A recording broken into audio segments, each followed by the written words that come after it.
Hello and welcome to another episode of the Horn of Africa TV. With me today is the great Farah Maalim, former Deputy Speaker of Kenyan Parliament, very well known to our viewers here in the Horn of Africa. He's from Kenya, as I mentioned earlier. So welcome to you, Honorable Sir. Thank you. Thank you. Yes, it is such a great honor and privilege for me personally to have you on this show. Most Eritreans would know you from that great interview you had with Jeff Koinange back in 2012. But you, needless to say, you're an astute observer of not only Kenyan politics, but Horn of Africa politics. So once again, welcome to the show. Yeah, thank you. Great. Thank you. You have been in Kenyan Parliament twice. First, you were elected to the 7th Parliament, 1993 to 1997. And then you came back after 11 years, I suppose, to the 10th Kenyan Parliament from 2008 to 2013. Where you reached up to the rank of Deputy Speaker of the Kenyan Parliament, correct? Yes. Actually, as a matter of fact, I did not lose the elections in 1998. I was rigged out because I was a strong opposition politician that time. So I was rigged out on two occasions, 1998, 97, and 2002. But in 2007, because that was the one election, Moi was not going to be there as the president again, I came back and I became the deputy speaker. Unfortunately, we thought that the era of the strongman, the era of political intimidation and political correctness was going to be over. But unfortunately, I have been rigged out again in 2013 and 2017. And in both cases, I had won with a landslide majority. But politics being what it is, we are now waiting for the next election. And I hope this time we will have a cleaner election than we had in the past two elections. Yeah, the struggle continues, luta continua, so to speak. I must give credit to my electorate. I've always been very popular with my people, regardless of the efforts from other parts, including the TPLF. The TPLF, you cannot believe it. If I tell you what they did in here to get me out in 2013 and 2017, they sunk $13.5 million just to fight me for one constituency seat in Kenya here. So in your constituency in Garissa? Yes, well, in my constituency at the national level, at all levels. But they brought in a lot of money to make sure that I don't come back. And when I came back again, a lot of money was paid in the form of bribery and government side and the rest of it to make sure that somebody else was declared the winner, even when I was the winner. My goodness, I knew you were an opponent of the TPLF, but not that kind of formidable opponent. Yeah, but you have to understand that even in this country here, I mean, we are going through a struggle, a very long struggle, right from the first time when I came in as an opposition member of parliament. And the struggle continues, a lot to continue even now. Well, I am glad you're still around to raise hell and to tell it like it is, as always. Yes. So with that background, and when you heard of the news that the TPLF was finally defeated and the Prime Minister declared of Ethiopia, Dr. Abiy Ahmed, declared victory in the parliament, what were your feelings? So what did you feel? Look, having been somebody who has been very active in the region for a very long time, I mean, I have been to Eritrea like 10 times, I think. I've been to Ethiopia even more times than that. I've been to Somalia. I've been involved in the politics of all those countries, and including the struggle, the much earlier on struggle, even as a young man, I had my heart and soul there.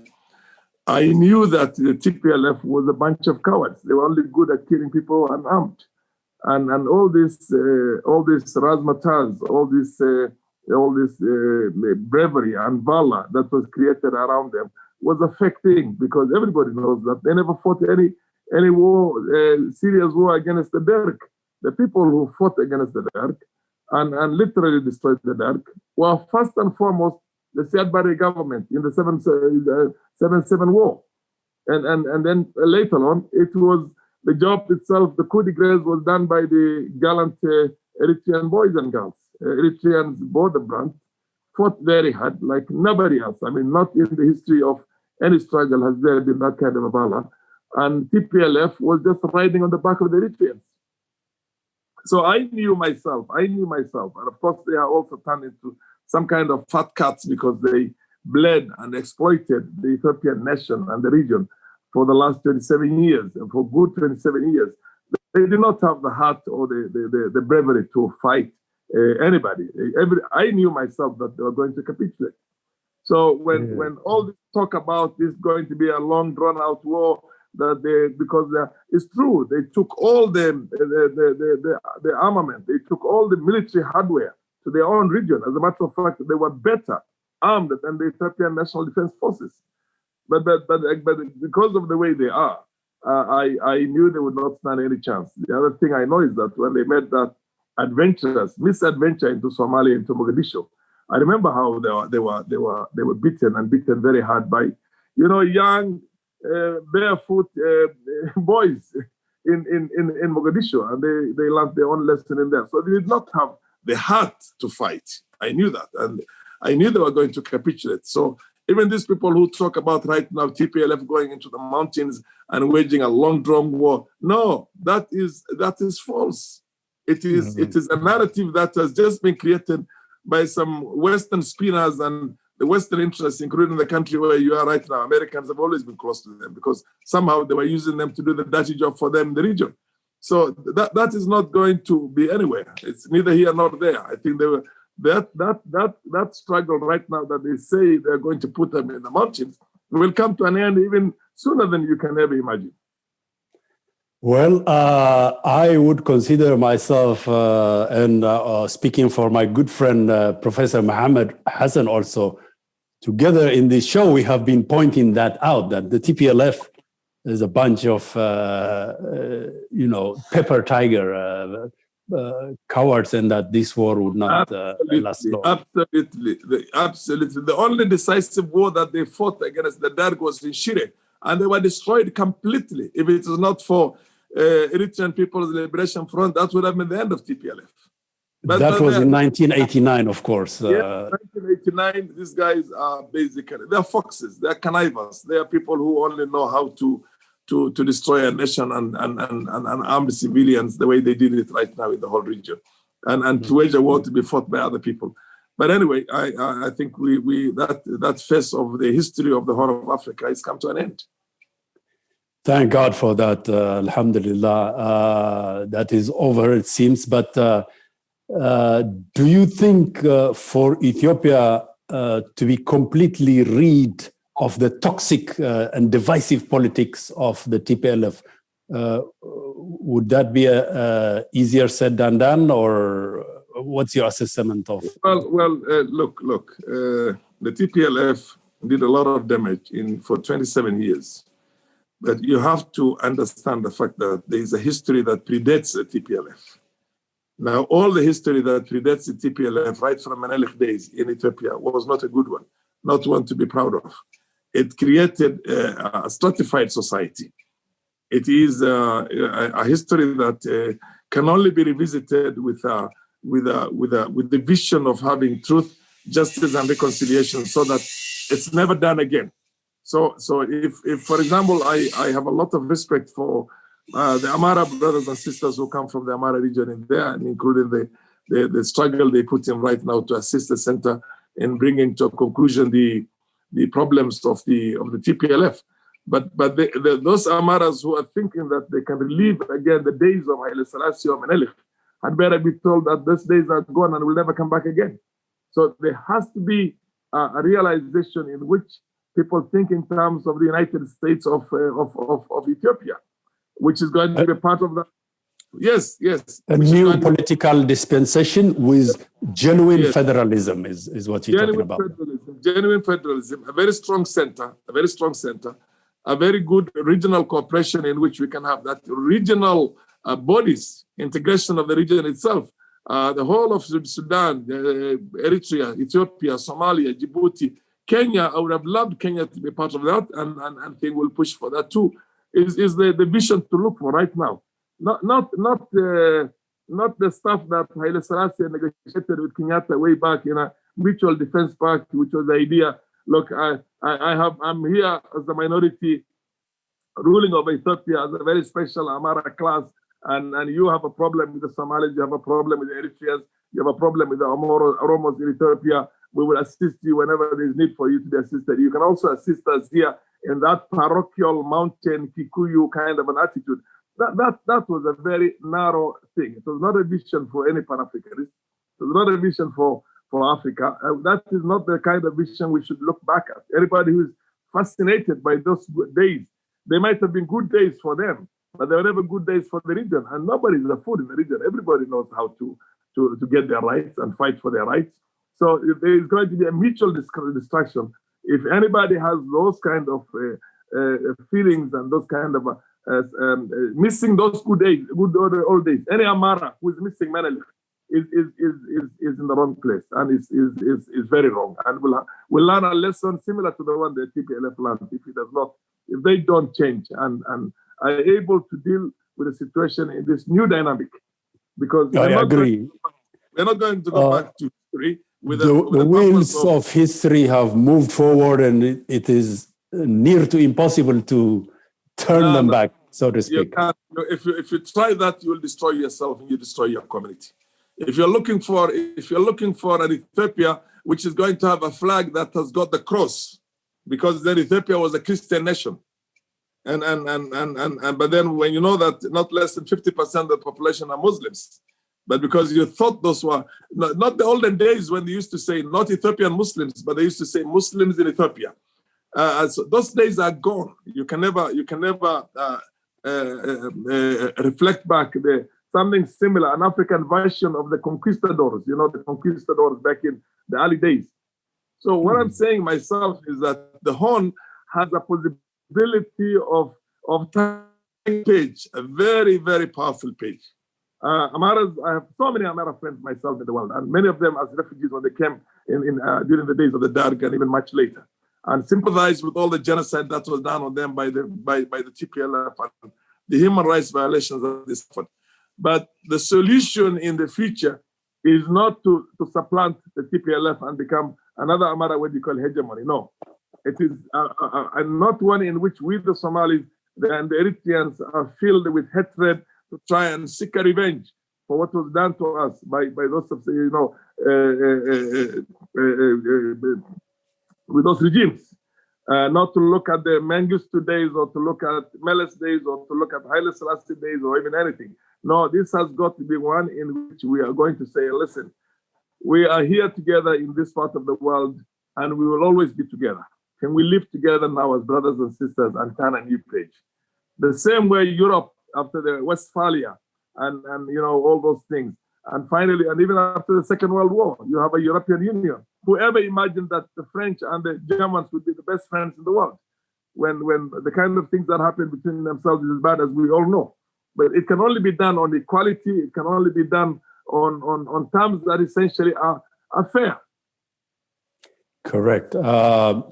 Now, in the current political situation in Ethiopia, the West, in particular, the European Union and some voices from the United States still seem to be calling for a dialogue, as if the TPLF is still a player. But for all practical purposes, the TPLF is defeated. What do you make of these repeated calls for dialogue? Why the insistence on that? I mean, don't they read the writing on the wall? It is nonsense. It is for lack of a better word, it's hogwash, what you will call it that, and it will never happen again. You see, the West, the TPLF was the best tool that the West ever had in Africa anyway. They used them to do all the dirty job for them, and the proxy was for them. There were, up until I think about 5-6 years back, there were 46 listening posts that were owned by the Americans inside Ethiopia. that basically was eavesdropping on the whole of the continent and eavesdropping on across the Red Sea on the other side of the Gulf states. If America and the West are looking for another Israel in Africa, they had an Israel in Africa in the form of a TPLF to destabilize Africa, to destroy Africa as often as they want, and also to be a threat to across the Gulf states there. That is what they think they can relieve. It will never. This is a criminal act. These were criminals who basically need to be brought to book, and they'll be brought to book. So it's ultra-violence. In legal terms, you call it ultra-violence. It's overtaken by events. They can no longer shout about it. It's over. And those of them who will now give them some safe passage in other places, and with all the money they stole from the Ethiopian nation and also from the region, and the gold and everything else, maybe they will want to put them up somewhere, I don't know, in Egypt or any other friendly country, which is a surrogate of. So that for me is over now. If they wanted it very badly. They were hoping that the TPLF will put up a fight in there and will be able to try and roll back the Ethiopian National Defense Forces. So then they can say, look, there's a stalemate in here, and none is able to push the other one out. But they capitulated. They collapsed like a pack of cats because all that history that was created was paper tigers, as you put it. So I think even if the West wanted what it wanted to have the TPLF back, it's too late. It's over again. By now they're saying that we backed the wrong horse. We had the wrong narrative on these people, and these are just a bunch of cowards who are just criminals. And criminals they are, and they will pay the price for their crimes. Those of them who are going to be found alive. Yes. In this regard, what do you make of the Ethiopian Prime Minister, the young? Well, he's a smart guy. He's a smart guy. He's a very visionary guy. I can tell you for sure. He knew what to do. He came into the office and hit the ground running. The thing that he did very well was to, solidify the peace with Eritrea, to solidify the peace with Somalia, and promise the Somali center that we will never interfere negatively in your affairs anymore. We were basically a terrorist state. Those are the things that Abiy state. We terrorized the region. And right now there were also some Oromos who felt that they could replace the PLF, which was a bit sad, and wanted to have the goodies very fast. Because they thought the role they played in HoA and the rest of it was phenomenal. But you have to understand, Ethiopia is a nation of 120 million people and has got all these countries in the neighborhood who look up to it in many ways. So he did very well, and he acted in the best possible way as a nationalist, and I commend him for that. And I think he's going to do big things, not only for Ethiopia, but for the region. Mm-hmm. At first, it seemed as if the deep state that the TPLF established, the security apparatus, the instruments of repression, were kind of outmaneuvering him, igniting fires everywhere, making Ethiopia seem ungovernable. But in the end, he did outmaneuver them. He did. He was a fantastic guy. I'm actually amazed how he survived that. Because they held all the instruments. They were there as a security in the prime minister's residence. Almost 100% were them. If you hear some of the things they did to Haile Mariam Desalegn, you will be shocked how he survived that, because Haile Mariam Desalegn was a virtual prisoner in that place. He had absolutely no role in there other than just being a figurehead to be told what to do. But Abiy outmaneuvered that very fast, including when they sent a contingent of the military to go and kill him there, and he talked them out of it, and even went into some push-ups in front of all those officers. You saw that, I'm sure. Yes, incredible bravery to soften them down like that. Yeah, smartness also. So he's a smart guy. There's no doubt about that. And when his own backyard could not see this wider vision, like Lema Magersa and the rest of them, he replaced them. And he threw with my good friend Jawar Mohammed. Jawar was a very good friend of mine. He took him to prison. And I'm sure in hindsight, when Jawar looks at all these things, because I had a lot of discussions with many of them, including himself, and I told them, go slow on these things, take it easy. This man has massive, the odds are against him, stacked up high against him. What you expect him to do in a day, he cannot do it. He has a lot of things that you don't understand. A deep state is a deep state. And a statecraft itself is different from fighting it out in an American safety there with the Roman media network and the rest of it. There are a lot of things inside there which cannot be easily shared with you now because he's in the midst of it. And now when he has won the war, he has won the battles, he has won the war, and he's got himself very secure. He's able to talk about it. You saw the 1 hour, 3 hours, what they call speech that he gave in Parliament the other day, literally narrating what he went through. Now, incredible, yes, unbelievable stuff. Say that you were blaming this guy for the wrong reasons. The guy was in hell, and the fact that he has come out of it and brought the country out of it intact is a great thing. Were you able to follow the parliamentary speech of Dr. Abiy with English translation? There's an English translation, not such a perfect one, but then I followed everything. Yes. There was a translation, yes. But I was told by some other friends, those Ethiopian friends, you really have to understand the Ethiopian version of it to appreciate the fullness of it. But nonetheless, I got the message. Yeah. So moving forward now, it seems that even though young, age-wise, he's much younger than you and I, yes, but he seems to have some political wisdom. Towards the end of his speech, for example, he said we should not be arrogant from this victory. We should be humble and be magnanimous, is what he said, which gives hope that...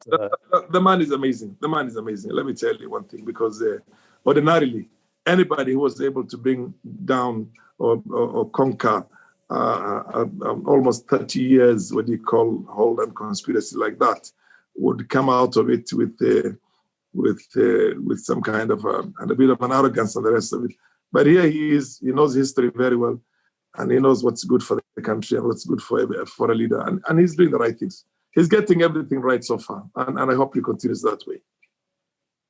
I hope so too, for the sake of the region and for the sake of peace for us in Eritrea too. We look at it, that here is a prime minister, an Ethiopian leader for the first time in many, many decades, who speaks a different language than what we were used to from Ethiopian leaders. Well, centuries actually.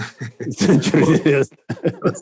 Well, let's not go there. Let's just begin from our age. The time you and I were born, we've never heard Ethiopian leaders with such kind of conciliatory, peaceful speeches. We can only be happy. We can only be happy and wish for the best.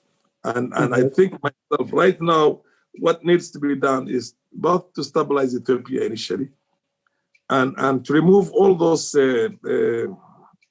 bottlenecks, all those minefields that were created by the TPLF, because they created minefields on every two communities, the Oromo Somali, Oromo Amara Tigray, Amara, what do you call, Banishangul, Highlanders against the Gambela, Sidama, they created something everywhere, and including Somalia, they went out there and created the 4.5, what they call stuff that they call, in which they divided Somalis along some small clans, families basically. Imagine people who speak the same language, people who are just one tribe, and then you divide them into that, and then with all the regional, the landers that they created, Puntland, Somaliland, Jubaland, and all that kind of stuff. So basically, he has a bit of a job cut for him to get all that, one sorted out right now in the best possible way and the most peaceful way, to secure the Somali center itself in a more what do you call a sustainable manner by getting rid of the Al-Shabaab in one way or the other. And then, of course, the boundary between Eritrea and Ethiopia also has got to be done in a manner in which there's a cross-communal, what do you call, reconciliation in which people accept one another on both sides and maintain that free movement of goods and people. I mean, there's a lot of job that is cut for him.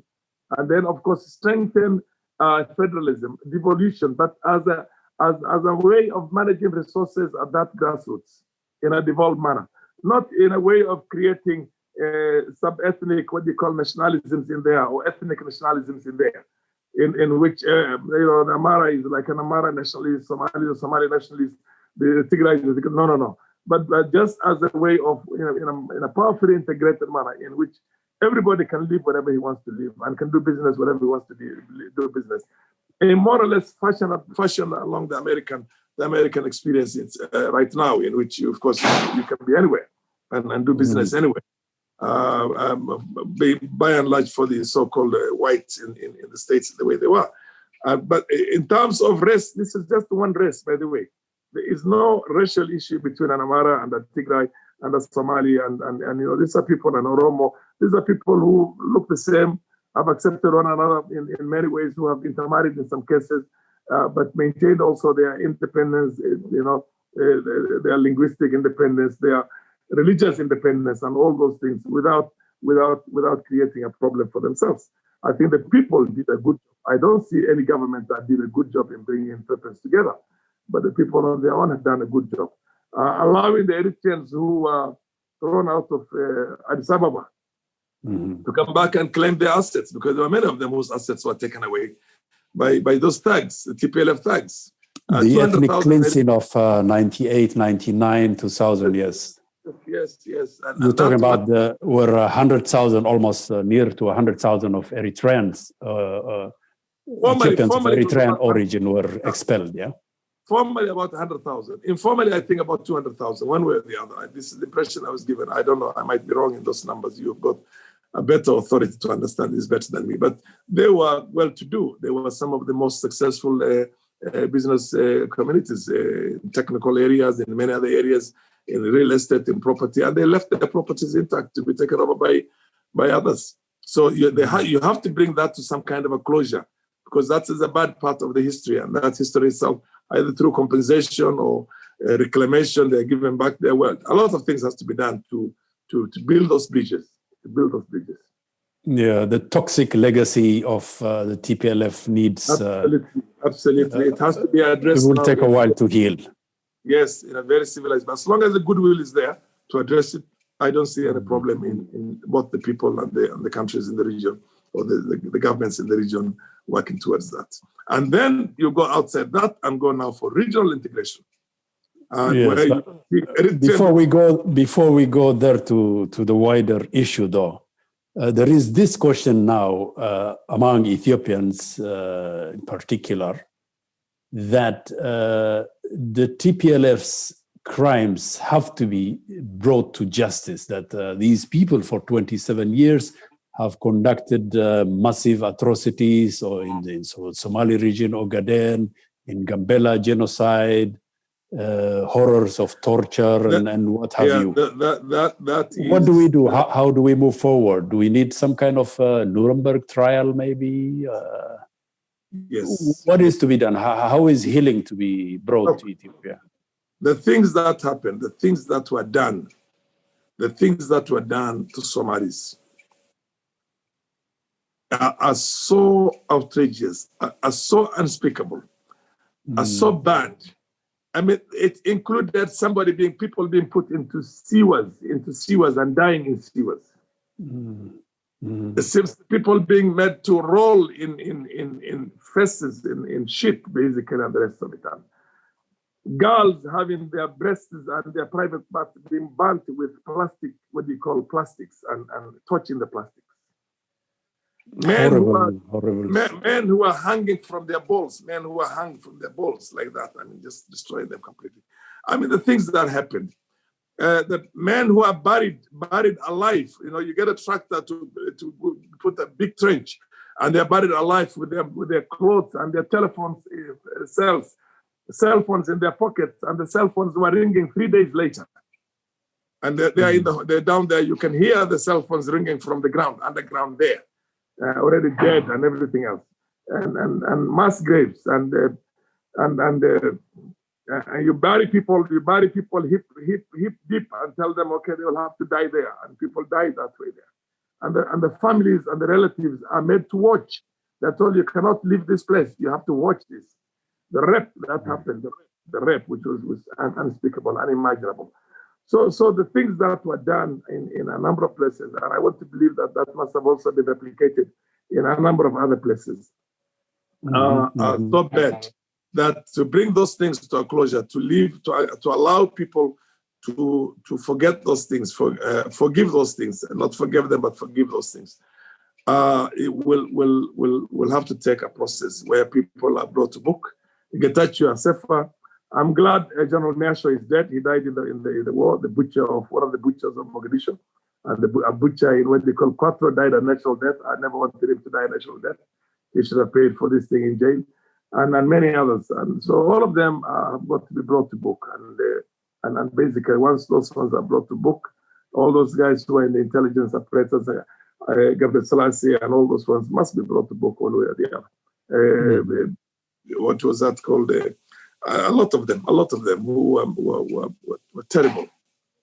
Yeah, people in the army, in the security apparatus, in 80%, 90% of the generals in the security apparatus in Ethiopia were all Tigrayans. Imagine a population of 4.5 million in a country of 120 million, and 80% of everybody in the security apparatus.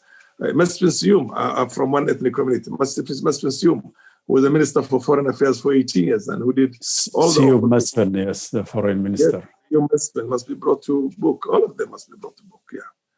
And Gabriel Dila, the other guy was a Gabriel Dila and all that. I don't know where the butcher of Somalia, yes. Yeah, he did a lot of awful things. He was an intelligence guy and he did terrible things both in the region and in the Somali nation. So those people have got to be brought to book. And I'm glad with all that they did to the Somali dignity, the dignity is still intact because they thought they could destroy that one and once and for all and get them to it's incredible, the resilience of the Somali people. The Somali region now seems to have quickly recovered and is very one quickly, of the most very peaceful. Quickly. Yeah. Mustafa is doing a very good job. The president is an amazing guy. It's a visionary leader, I must say. Extremely visionary, who sees the wider aspect of Ethiopia itself, and I really commend him for that. And he also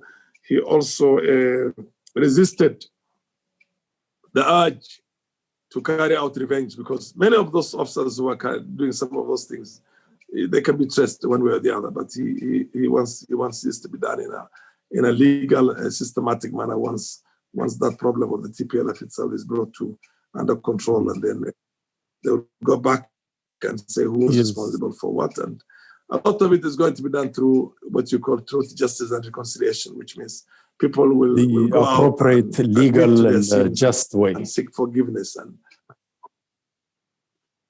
yes. legal thing where there's real truth. Catch what is the truth. The truth has got to come out. Forgiving and reconciliation are easier, but the truth must come out first. Yeah, I agree with you on that. For proper healing to take place, there has to be a proper accounting of all the crimes done. People have the grievances of peoples must be aired. Their hurt, their injury must be acknowledged, and then the perpetrators also brought to justice. No, it was bad. It was bad. One of the primary perpetrators, anyone in the region, is a former Somali president. He's still in jail. I hope he justice is served and he gets the ultimate what do you call penalty. Abdi Ilay you're talking about, right? Ilay, yes. And just because of the statements I was making in here myself, he was, Somalis are by nature transboundary. It's very transboundary. Even in clan manner, you can find ethnic cousins on all three sides. And I happen to be one of those clans, all the Somali clans are in all 4 or 5 places. The only place you probably will not find them in that big number is in Djibouti, but in Ethiopia, every Somali clan is in Ethiopia. And there are some in Ethiopia who are not in Somalia, who are not in Kenya. And every clan that's in Somalia is in Kenya, and every clan that's in Kenya is in Somalia, and every clan that's in Somalia and Kenya also in Ethiopia. So he used to hunt down people who he felt were clan-wise related to me and just kill them, Incredible, yeah. Tell them because Farah made a statement out there and castigated the Ethiopian center, so you pay the price for it, and killed him. He did also take some vindictive stuff on Mustafa Omar's family, killing his brother. He killed Mustafa's brother, and he killed Mustafa's relative. Whoa, my God. Mustafa's family is probably, I don't know, probably 10,000, 15,000 from that sub-clan of Mustafa, including his very second cousin. It amazes me the strength of this young man, Mustafa Omar, how he survived this horrible stuff and came out to lead like this is incredible. Well, no, he is just like a bee. He's also in a class of his own, and I really appreciate that and respect it. Yeah, we all wish him well. I've been following him through Facebook for a long time, not like you on a personal level, but I was at every stage. His writing always impressed me, way before when the protests were going on. Yeah, and I knew that. What I like about him is he is not narrow-minded. You know, we have a problem. Me and him and a few of the Somalis have a problem in getting the Somalis wind off the so-called irredentist, what you call tendency of bringing the 5 Somalis together. And I keep telling them, look, you can have all these countries together where Somalis are going to do very well everywhere. So why do you want to bring them into a small basket? So within that wider context, he is one person who believes that the people of the Somali region should claim their rightful share of the Ethiopian national cake in all parastatals, in all government departments, in everywhere, and be loyal to their country and be loyal also to regional integration. So I hold the same views myself. For one moment, I will never accept a situation in which my NFD becomes anything other than Kenya. But at the same time, because of the fact that whatever happens in here will have an effect on Somalia and will have an effect on Ethiopia, I must also work for the goodwill of all those ones, and get that wider regional integration the same way Europe has been able to integrate itself into what it is right now and become a powerhouse in the way it is. I think the core of probably the most powerful. I can't wait the day I'll go to Massawa there and look for a small property on the beach there and put up my own small house there and live there as a retirement place. I can assure you. I would be lobbying for that, and I would want to live next door to you. So every day we can. We're both in our 60s. We can go and retire there, undoubtedly. Yes. Once we finish the job, there's a job. To inshallah, there's a job to be done, but inshallah, it will happen. Now, let me take you back. The most peaceful country I've ever seen in the world. The most peaceful country. I would walk from the Samara Palace, which was called the Samara Intercontinental, into the center of the town, sometimes as late as midnight, and just walk back. And you see girls and women and everybody walking, and nothing happens. Nothing absolutely happens. It's the most peaceful world. I think it's almost like zero crime. It is. That's one place. I went to Musawa and I enjoyed every bit of the time I was there. Well, you are always welcome. We went in a boat and went all through those islands, those beautiful islands. I mean, you have an amazing in Eritrea, yes. And the most friendly people in the world. Literally the most friendly people in the world, yeah. Also, once they knew you were Somali, they would immediately open up. I had a problem paying whenever I go for shopping. I used to really, I don't know whether to shop or not to shop because I want to talk to them. And when I talk to them and I can't speak Tigrinya, then they want to know where I came from because I look like one of them. Then I tell them I'm a Kenyan Somali and that's it. You're not going to pay anything. I go to any shop and they don't want to take my money. It's an instinctive Eritrean thing. Once they know you're a Somali, that bond of fraternity kicks in. Loyalty also. That has a lot to do with history. Yes. And anybody who was above the age of 50 would hug me and cry there, literally cry, particularly those who are in the struggle. The moment they get to know that you're a Somali, they literally want to hold you and never leave you there. And I mean, there's such a such a powerful brotherly bond between these two people. I wish we had other similar things in Africa, but they had a unique history between the two of them. That's why I understand it very well. Yeah, you have to be in our shoes, knowing that the whole world was against you, and the only country and the only people whom you can count on were the Somalis. This to Eritreans meant a great deal. To this day, even youngsters who were not born during Eritrea's independence struggle. I don't know how they know, but they will say no. But the Somalis. No, the fathers told them, the elders told them, and they're carrying that flame of friendship, flame of brotherhood. Still, I've seen many young men, and you can imagine, we have to work in terms of institutionalizing it and creating greater economic might. And for me, that economic integration between Eritrea, Ethiopia, Djibouti, and Somalia and Kenya is the ultimate thing, in my opinion. And I think that will be the best thing. Now, I want to take you back to a somewhat prophetic statement you made back in 2012. That was an interview with the K24 television personality, Jeff Koinange, I think is his name. In which let's take a listen to that, and then we will come back. And welcome to Capital Talk, a program we hope will have an impact on the future of Kenya. Now more than ever, I'm Jeff Koinange. Now, all this week, if you've been watching The Bench, you know the theme. We're doing a report card check on the state of the nation and asking the question that Dr. Frank Jenga always asks: have the inmates taken over the asylum? Bombs going off in the city, letters being submitted in Parliament, which some claim are forgeries. What's going on in this country of ours? Elections, what, December, March, when? Somebody tell us. I'll tell you who will tell us. A man who's always in the House and chairing in that big seat over there, asking people to come to order. He's the Member of Parliament from Lagdera. He's a deputy speaker. He's one of the original Young Turks back in the day. This man speaks from the heart without fear or favor. And I know he's got some things to say about everything from the state of security in this nation, the war with Somalia, everything else on the plate. Sit back, folks. Deputy Speaker, Farah Maalim. My brother. Jeff, how are you? Assalamu alaikum. Wa alaikum salam. We don't have a foreign policy. Our foreign policy is always hijacked by another state, whether it's a superpower or a country in the region. Take, for example, the look at Eritrea.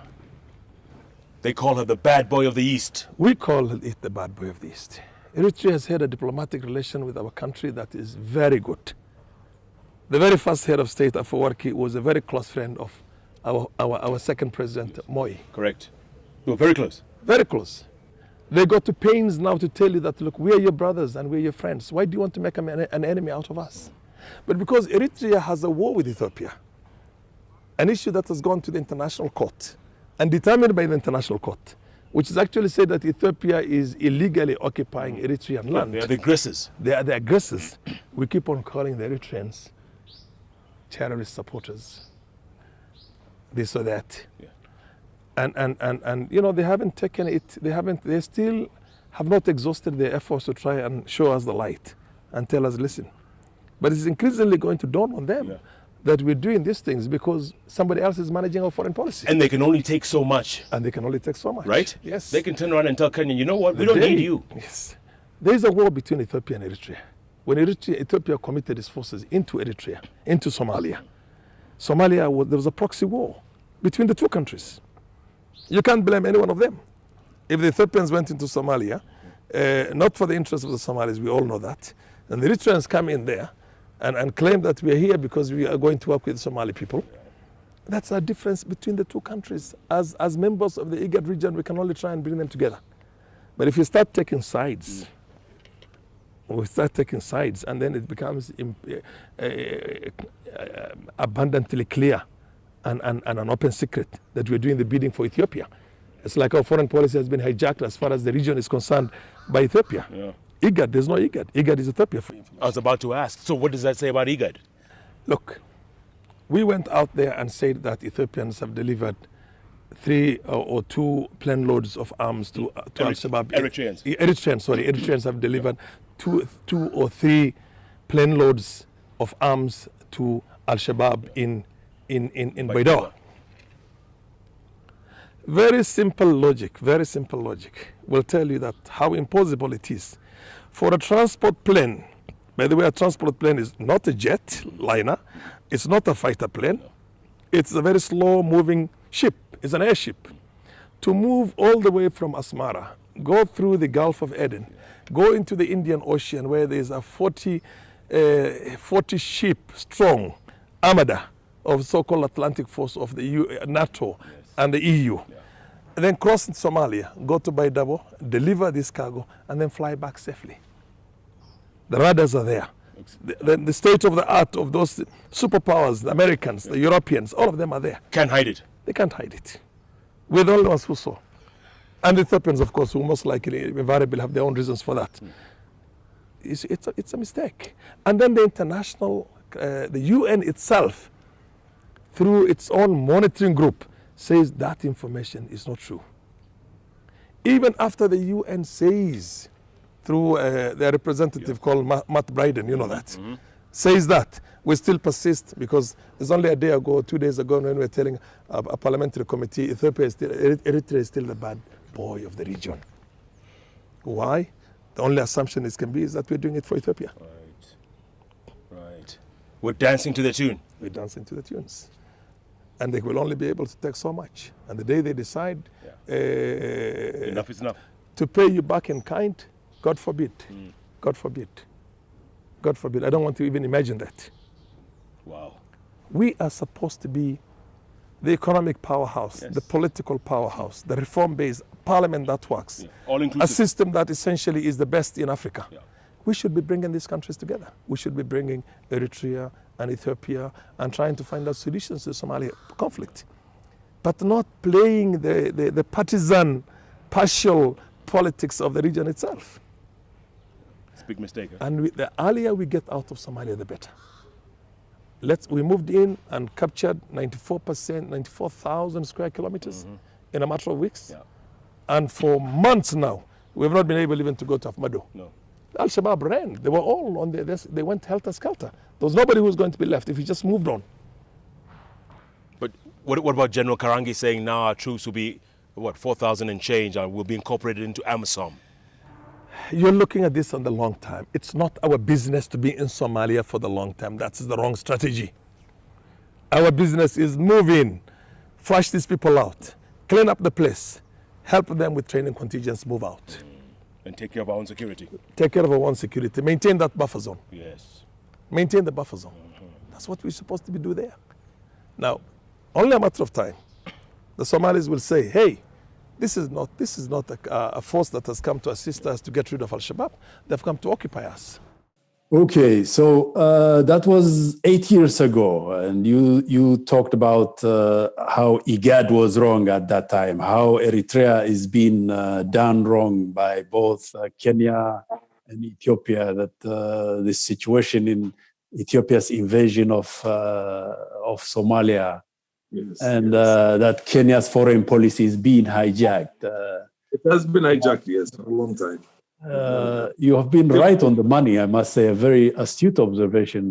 Many Eritreans, by the way, appreciated you for speaking out like that at the time when we were being sanctioned by the UN, wrongly, of course, when we were being isolated. What are your thoughts now about that? Well, I think I'm glad my position and the position of Eritrea has been vindicated now. Now everybody knows that Eritrea was always on the right track.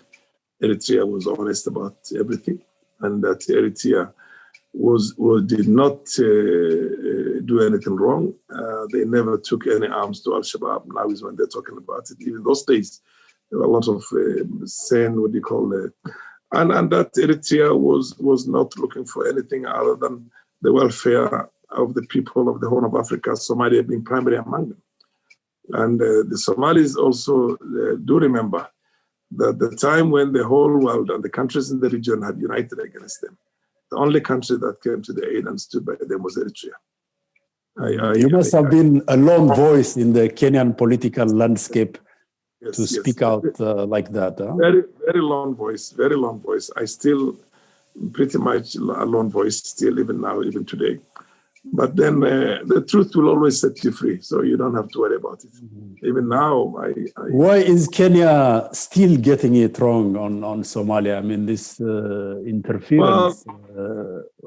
Well, there are small dynamics. Two things. One, there was a lot of fascination or fear of the aura of Ethiopia, which goes back all the way to Haile Selassie Mengistu, Mele's days, and up until just a few weeks ago, many pundits in Kenya here, including people who are in very senior positions in the government, or have served as in senior positions in the government, were saying that there's no way that the center can subdue the Tigray region, because they were fascinated with that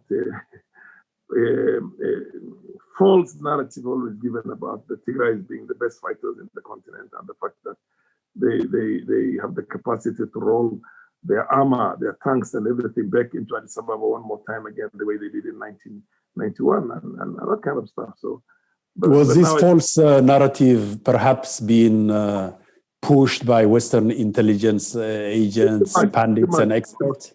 Pretty much Western intelligence, and of course the kind of a foreign policy that we had pursued since independence, as far as Ethiopia is concerned, and that basically now everybody, the worst has happened, the least expected has happened, and this was never expected. People were giving in this country here in high places, they were giving 1 year to Abiy and saying that he's not going to survive more than a year, and what they see, he's not only survived for all this time, but he has consolidated everything and is literally a strong man there. So they will have to make a quick reassessment and rethink. Huh? Oh yeah, which we are telling them, by the way, there's nothing wrong in admitting that you are wrong. You know that. We got it wrong. Now we want to come to the right place. It's normal. I mean, they should have listened to seasoned politicians like you. Yes. Look at Ismail Omar Gelle, who was one of the best friends of the TPLF at one stage, and Meles and I were the rest. And he saw the signs on the wall, and he came very fast to Prime Minister. And I was really happy with that.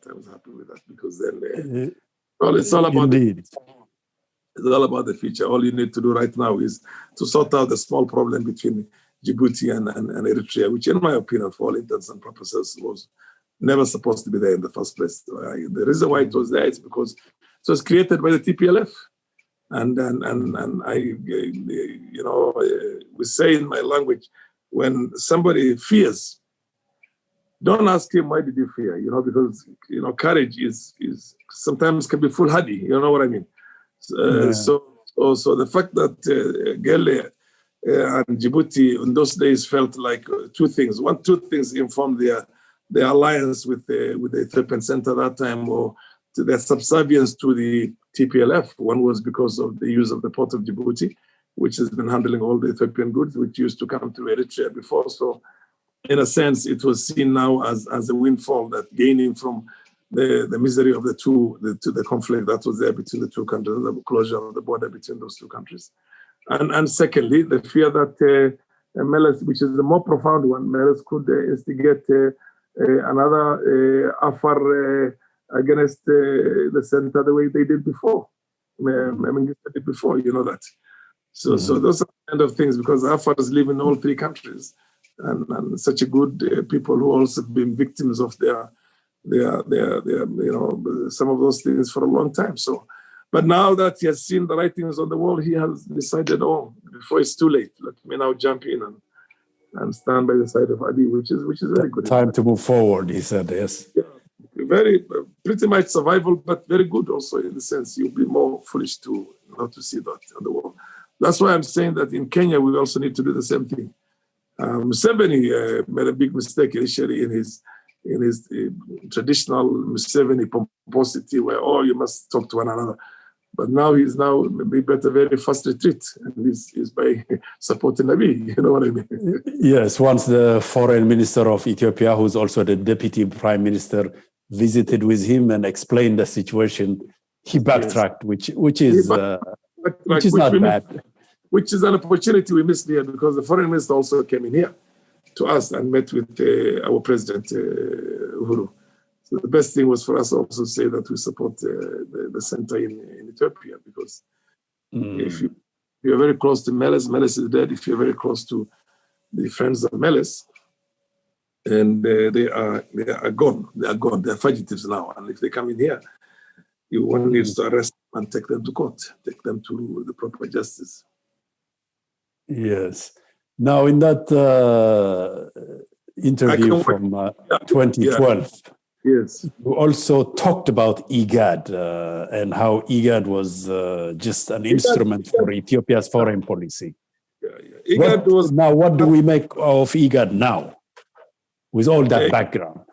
IGAD was nothing but a department in the Ministry of Foreign Affairs of Ethiopia before. Small office there, Minister of Foreign Affairs of Ethiopia before. It was totally hijacked by the TPLF regime. TPLF hijacked them. Actually, it's wrong even to call it Ethiopia, because Ethiopia presupposes the nation of Ethiopia. It was TPLF. And right now, a change has happened. Warkene is there. I know Warkene very well. I met him a few times. He is working very hard to reform the institution. But what they need to do, in my opinion, is to listen to Eritrea, first and foremost, the biggest victims of IGAD, Eritrea and Somalia, and tell them, how do you reform IGAD?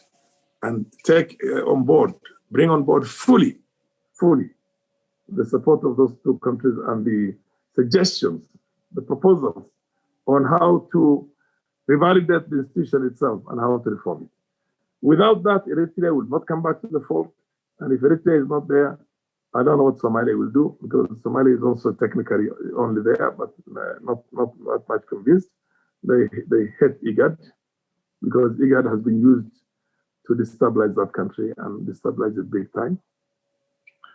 So we need, look, IGAD had it needs a complete overhaul, I think. I mean, here is a regional organization that went along with the invasion of a sovereign state, sovereign member state by another. I mean, these kinds of flagrant violation of sovereignty being tolerated by a regional organization is unacceptable. Absolutely. So IGAD was a mess. I mean, IGAD was bad. I mean, I don't know whether to look for an adjective that is more profound and more fitting than bad, but IGAD was just awful. And without a complete transformation, a complete overhaul, using the proposals and suggestions by the victims, Eritrea and Somalia, more than anybody else. It was to a lesser extent also Sudan. Without that, no, I don't think IGAD will have any legitimacy in the future. But I want to believe that they must look for that in the soonest possible time. You know, IGAD had Meles as ordinarily the chairmanship is supposed to rotate every year. Yes. But Meles was chairman for 12 years. From 2008, was it up to, I don't know. Ethiopia was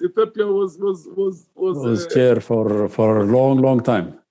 For a long time. 12 years. 2008. Maybe Meles is a wrong thing, but then Ethiopia was chair for 12 years. How do you do that?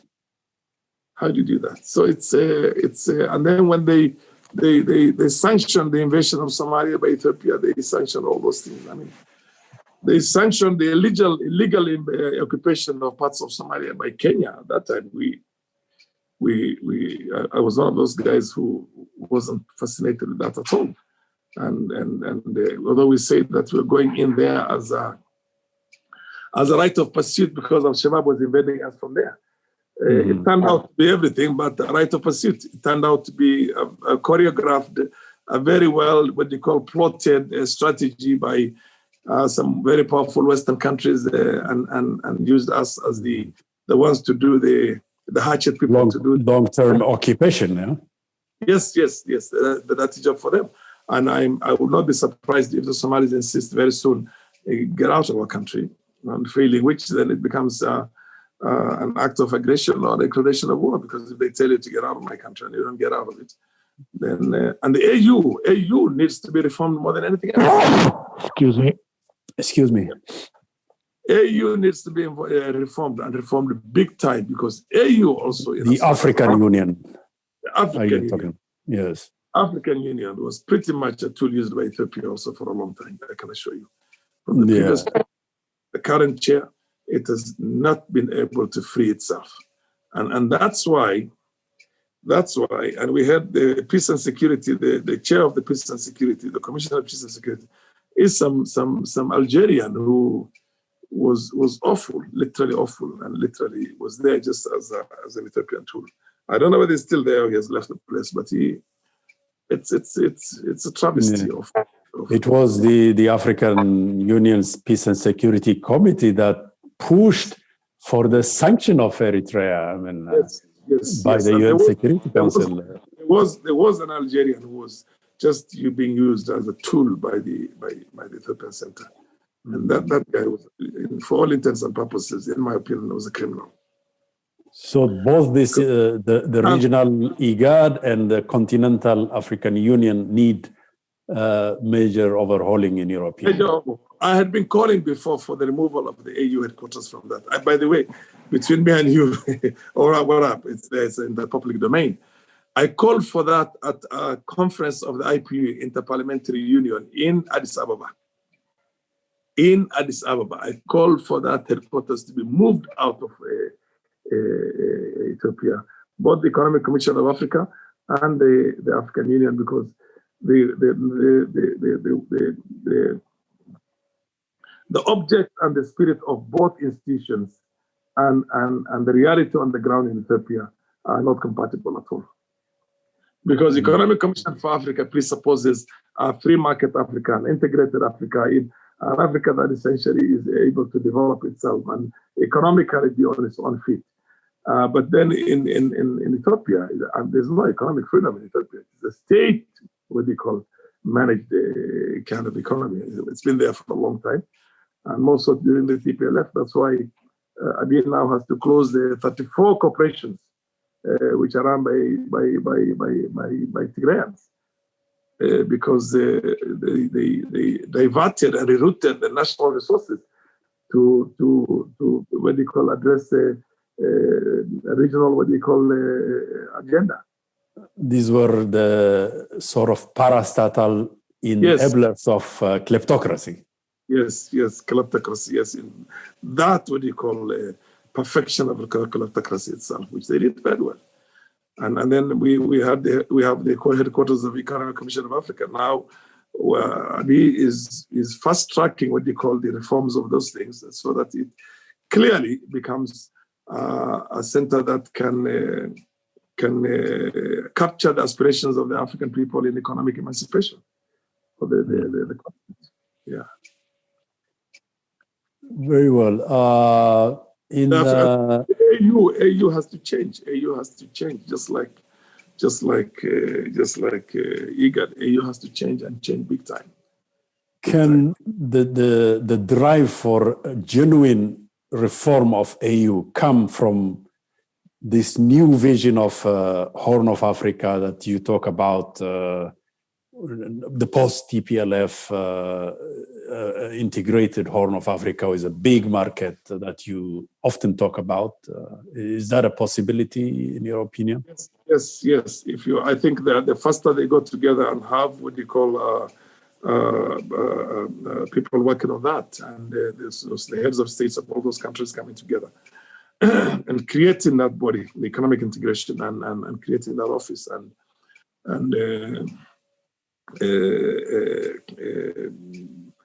enlisted. It is a huge market, isn't it? It's a massive market. It's a massive market. It is 100, almost 200 million market, more than 200 million market when you bring in Sudan and the Republic of South Sudan. 220, I think, 230 million market. So then we need to take advantage of that. We need to take advantage of that. We need to open those countries together. And I'm sure at some stage, other countries like Uganda would want to come on board again very fast because they see the potential. And I think that's the best way to go. That's the best way to go because, and if Uganda comes on board, and I'm sure also then the Burundians and the Rwandans will also want to come on board. Tanzania has progressively, after being disappointed by the East African community because of our own shenanigans, progressively been moving towards the South, SADC, and creating that bilateral relationship with Uganda, Rwanda, and Burundi, because most of the trade right now, most of the imports of Uganda, Rwanda, and Burundi come through Tanzania ports, Dar es Salaam and Tanga, instead of coming through Mombasa, where we used to enjoy that monopoly before, but no longer there because of the manner in which we have not been able to address our priorities ourselves, both economic and political in Kenya. We made many mistakes and we're paying the price now. So what has become now of the East African economic community? Well, if we're left out of if we miss the bus, the Horn of Africa bus, the integration of Ethiopia, Eritrea, Sudan, Djibouti, and Somalia, and we miss out as Kenyans, then we're doomed. We're done. We're isolated. We're finished. I can assure you that. And I've been saying this myself for decades now. Let's look at the east. Let's look towards the east, and because we have the potential, we have a powerful infrastructure. We have the best trained manpower in the whole region, if not in. At one time, Kenya was the economic powerhouse of the region, wasn't it? It was the economic powerhouse, but that is now losing out. Ethiopia has overtaken us as far as the GDP is concerned, by the way. But still, you have the skilled manpower, entrepreneurial. We have the connectivity. Nairobi still is we have all these international agencies holding headquarters here. Habitat, UNEP, ICRAF has got a very big offices here. I mean, we're here. We basically are all big corporations in the region, in this part of the region. I'm talking about private sector. Multinationals have their headquarters here to attend to the region. So we do have the infrastructure to build on that, but you need that political goodwill. You need that political vision and strategy, which we missed out in a big way. And we also need to be able to address the corruption, because corruption is bad in our country. It's really, really bad. It's drained this country to the bones. Would you say the Kenyan corruption is as bad as it was under the TPLF in Ethiopia, or is there no ground for comparison? The TPLF literally took physical cash. They went to the banks and even took the gold, I'm told. That is a level of corruption and kleptocracy unseen before in Africa. Yes, they went with trucks and took all the dollars and took them to other places. Banditry, more or less. That one is primitive, extremely primitive. I was a little bit more civilized than that, but then nonetheless, we're still very corrupt. Very corrupt, yeah. And our head of state is fighting corruption right now, and I hope he has our support, the full support of all of us, including myself, with a senior politician, and I hope we're able to arrest this problem. Yeah, I've been following your debates on Kenyan television with the likes of Patrice PLO Lumumba and others. You've been prominent in speaking out against corruption over the years. Yes. Now, moving forward, what are the immediate short-term and the medium-term, long-term plans for Farah Maalim? Well, I'm going to run for my constituency, my traditional constituency, and hopefully I'm coming back this time. And we will see if from there then we see it, whether you join the cabinet or you you take another role also in parliament. We'll see how it works out. The possibility of being a speaker is also there. I mean, there are a number of options that I'm looking at now. So we will see how it, we will cross that bridge once we get to it. We still have 1.5 years to go. Actually, do you also foresee a role for yourself as a sort of regional statesman on the Horn of Africa level, working for this economic integration? Yes. I mean, that possibility has been mentioned by many people, including very senior people in my own country here. And we will, let's see how, first of all, we are able to cross a few bridges. Let's see how how the tiff between Somalia and Kenya can be brought to an end, and there can be a genuine, honest, fair kind of understanding in which everybody respects the other, and Somalis can be happy, we can also be happy. Let's also see how the Ethiopian Center also stabilizes. Let's see how and I think we will after that. That's a possibility. Many people have mentioned to me that possibility of seeing to it that that regional integration needs a serious statesman also to deal with. We're looking at all that, but there are a number of hurdles to overcome before you get to that. Any plans to visit Eritrea soon and perhaps talk with President Elias? If it's not for COVID, I would have been there. I have a standing invitation from my brother Elias, and I can go any day. It's just COVID that kind of scared us. And by the way, I was supposed to have gone in December when COVID struck us hard in June. In November, and then I communicated to our ambassador and told him to, and I also talked to Mustafa Osman. Foreign Minister Osman Saleh. Masalah, yeah. Talked to Osman Saleh and told him, look, I'll let you know when I want to come again. COVID kind of shook that one, but that is my other home. I have 3 homes. I have no problem with my brothers whether it's in Jigjiga or in Mogadishu or in Garowe or in Hargeisa. But Asmara and Eritrea is my home, my serious home. I have all my people there, my brothers and sisters there. And I love it. We're going to be working on that summer home or vacation home in Massawa, which will become the permanent residence, hopefully. Well, indeed, yes. Let's hope, inshallah, God gives us the life to. We don't succumb to COVID or anything else. So inshallah. Inshallah. Finally, what are your thoughts on Somalia stabilizing and playing its proper role that it had lost back in 1990 for the past 30 years? How do you see prospects of Somalia? Oh, Somalia is rising like a giant, thanks to Eritrea and thanks to Abiy lately, and thanks to the tax. It is coming off the ashes like nobody's business, and watch it. That country in the next 1.5 years, 2 years is going to be something different altogether. And that's why our friends in the Gulf are getting worried, because then they will be exploiting their mineral resources, they'll be exploiting the gas and oil. They will be developing their ports along the East Coast, which is the traditional, what they call the major sea lanes of the world. Nobody's going to go and look for other places for transshipment.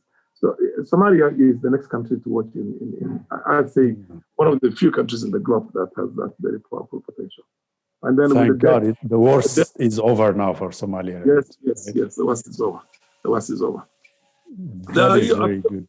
There are a few orphans of the TPLF who are running around, former presidents and former prime ministers and former all those ones who are trying to relive the old glory of coming back to Somalia and still in the little that it has. And I think those ones right now, the writings are on the wall. The Somali people have turned against them.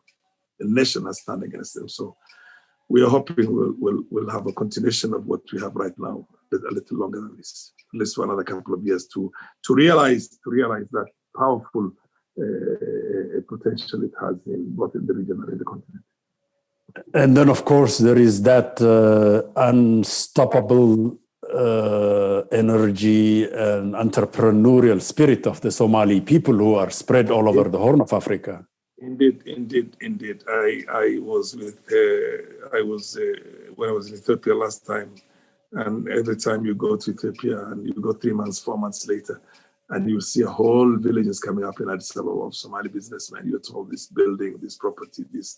I mean, they are there. They have a knack for that nobody else has in the world. I don't know whether the Jews had it sometimes. I know they're the biggest economic might in the world, but for Somalis, throw them anywhere and they'll make something out of it. And they're doing that right now. And then the number of friends. Incredible risk takers, Somalis, fearless risk takers. Many of them have visited Eritrea, by the way. Many of them want to visit. They're just waiting for the war and other things to subside so that there's no more fear.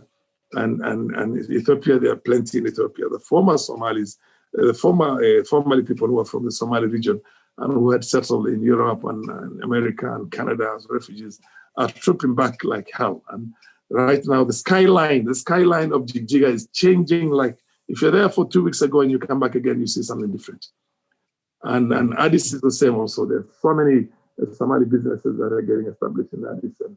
And they're going all the way to Gambela, to Banishangul area, to Bahardar. They're everywhere, to Gondar. So would you say this entrepreneurial class of cosmopolitan Somali business people would be the glue that would make the Horn of Africa integration happen or expedite it?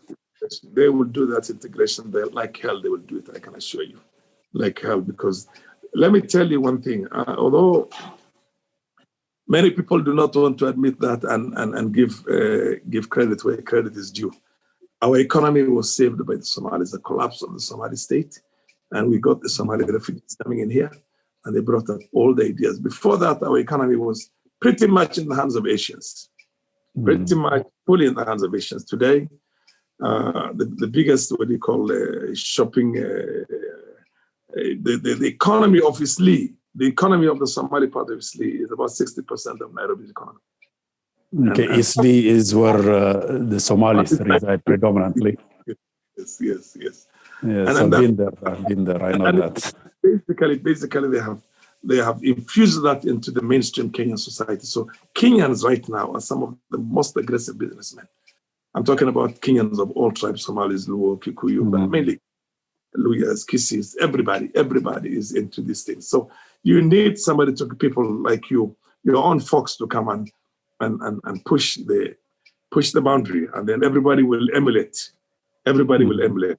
And Ethiopia, having come from that closed kind of a thing, controlled economy, you need people who are, economic birds that are flying freely like Somalis, to come and instigate it, and literally Eritrea, the same thing also. All of them, there's need to have them. They'll be there. I can assure you. The moment that political goodwill is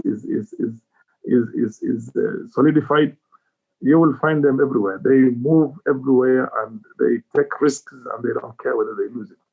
A Somali you drop him from the 15-story building. He'll land on his feet, even if you loses everything, and walk again and do something else. I can see that happening. Something about the culture is that, they say this was brought by God in the first place, we lost it. Never lose his sleep for losing all his wealth. You know what I mean? And I think it takes that kind of courage to be able to conquer frontiers, economic frontiers. And it's that kind of spirit I think we will need as we move forward towards a greater Horn of Africa integration.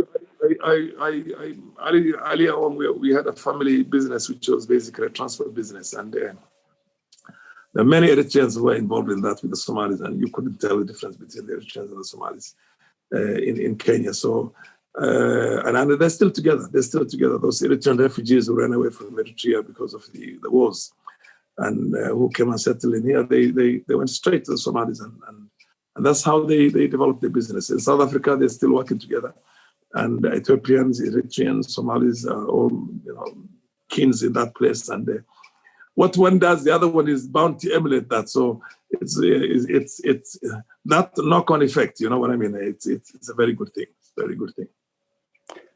Well, on that optimistic note, this was a very stimulating and eye-opening discussion, and I'm really, really honored to have this discussion with you at long last. Hopefully, we will repeat this every month or so, inshallah.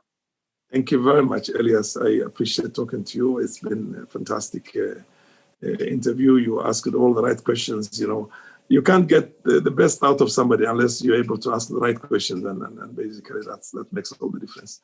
You can take my phone number. I'm sure you have it and let's keep in touch. Thank you very much. Appreciate talking to you. That was the Honorable former Deputy Speaker of Kenyan Parliament, Farah Maalim. And for the Horn of Africa TV discussion, I am Elias Amare. Until next time, salam. Salam. Thank you very much. Shukran.